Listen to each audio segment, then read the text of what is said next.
Halo guys, pasti di laptop kalian sama nih seperti laptopku, yang banyak file-file seperti dokumen, foto, audio, bahkan video. Tapi terkadang banyaknya file tuh bukankah banyak memakan memori ya?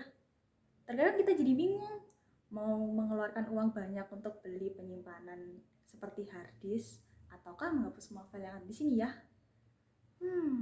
Jadi bingung nih, mending pilih yang mana ya? Ngapain harus milih kalau ada solusinya? Wait, nggak salah nih. Yap, nggak salah kok. Cloud computing solusinya.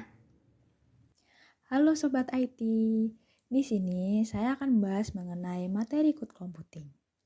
Pertama-tama, kita harus tahu terlebih dulu nih pengertian dari cloud computing. Cloud computing is the on-demand delivery of IT resource and application over the internet with pay-as-you-go pricing. Maksudnya apa sih? Nah, di sini terdapat 4 kata kunci nih, yakni on-demand, IT resource and application, internet, dan pay-as-you-go. On demand diartikan sebagai langsung didapatkan sesuai kebutuhan sehingga tidak ada waktu tunggu seperti waktu kita beli server. IT resource and application diartikan sebagai yang disediakan oleh provider. Contoh dari aplikasi ini yakni aplikasi untuk email. Lalu contoh untuk IT resource ini adalah server dan juga database. Internet diartikan sebagai media perantara penggunaan dari cloud computing. Kemudian yang terakhir adalah pay as you go, berarti membayar sesuai dengan kebutuhan yang kita gunakan. Jadi, semakin banyak layanan yang kita gunakan, maka semakin banyak pula pembayaran yang harus kita bayarkan di akhir nanti. Selanjutnya yakni karakteristik dari cloud computing. Yang pertama yaitu on-demand self-service. Artinya, cloud computing memiliki sifat self-service portal, yakni pengguna bisa melakukan konfigurasi dan mengelola sebuah layanan tanpa harus berinteraksi dengan penyedia atau vendor dari cloud computing. Yang kedua, broad network access. Layanan cloud computing bisa diakses kapanpun dan dimanapun hanya dengan menggunakan perangkat yang sudah terhubung dengan internet. Yang ketiga, rapid elastic. Cloud computing tersedia dalam kapasitas tidak terbatas hingga bisa disesuaikan dengan spesifikasi yang diinginkan. Yang keempat, resource pooling. Cloud computing terdiri dari beberapa sumber daya atau resource yang membangun mulai dari jaringan, server, aplikasi, layanan, dan penyimpanan. Dan yang terakhir adalah misery service. Dikarenakan cloud computing ini memiliki sifat pay as you go, hal ini yang menyebabkan cloud computing ini harus dapat terukur. Pengukuran ini harus bersifat transparan supaya pengguna bisa membayar layanan cloud computing sesuai dengan kebutuhan yang telah digunakannya. Materi selanjutnya yakni terkait model layanan cloud computing. Terdapat 3 model layanan cloud computing. Yang pertama yakni SaaS atau Software as a Service.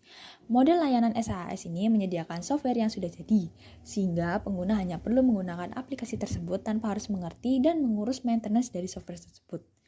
Contohnya layanan ini yakni Dropbox dan juga Google Apps. Yang kedua, PaaS atau Platform as a Service. PaaS adalah layanan cloud yang disediakan dalam bentuk platform dan dapat dimanfaatkan pengguna untuk membuat aplikasi. Ketika para pengguna menggunakan layanan model PaaS, maka semua server, penyimpanan, dan juga jaringan dikelola oleh penyedia layanan. Namun, para developer masih dapat mengelola manajemen aplikasinya. Contoh dari PaaS ini adalah Windows Azure. Dan yang terakhir adalah IaaS atau Infrastructure as a Service.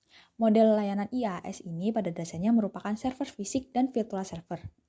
Model layanan IaaS ini menyediakan resource cloud seperti server, jaringan, storage, dan juga ruang data center. IaaS merupakan layanan yang memungkinkan pengguna menggunakan server tanpa memiliki hardware sendiri. Contohnya yakni Amazon Web Service atau AWS. Pembahasan selanjutnya yakni terkait model deployment dari cloud computing. Terdapat 4 jenis. Yang pertama yakni private cloud.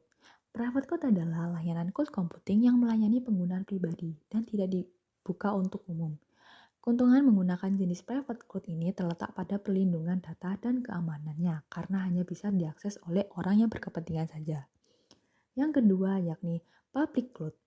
Layanan cloud computing ini disediakan untuk masyarakat umum. Proses penggunaannya yakni dalam satu server dapat digunakan oleh beberapa pengguna.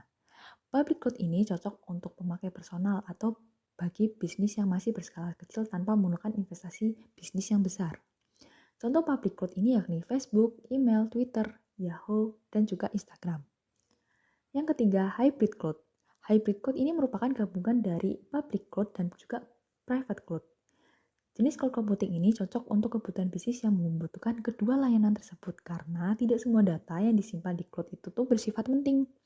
Jadi dengan menggunakan hybrid cloud, data-data yang bersifat sensitif bisa disimpan pada private cloud, sedangkan data-data yang dirasa tidak penting bisa disimpan pada public cloud.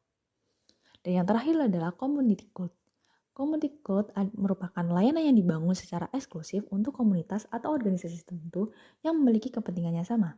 Contohnya yakni adanya kebutuhan keamanan yang sama atau kebijakan yang sama. Materi selanjutnya yakni terkait kelebihan dan kekurangan dari cloud computing. Kelebihan dari cloud computing ini adalah yang pertama mudah diakses, yang kedua biaya cenderung lebih hemat, yang ketiga mempunyai fitur backup dan pemulihan data, dan yang keempat memiliki kapasitas penyimpanan tanpa batas. Sedangkan kekurangan dari cloud computing ini yakni yang pertama memiliki ancaman keamanan data dari perusahaan, yang kedua ketergantungan pada konektivitas internet, dan yang ketiga pengguna memiliki kontrol yang terbatas atas data tersebut.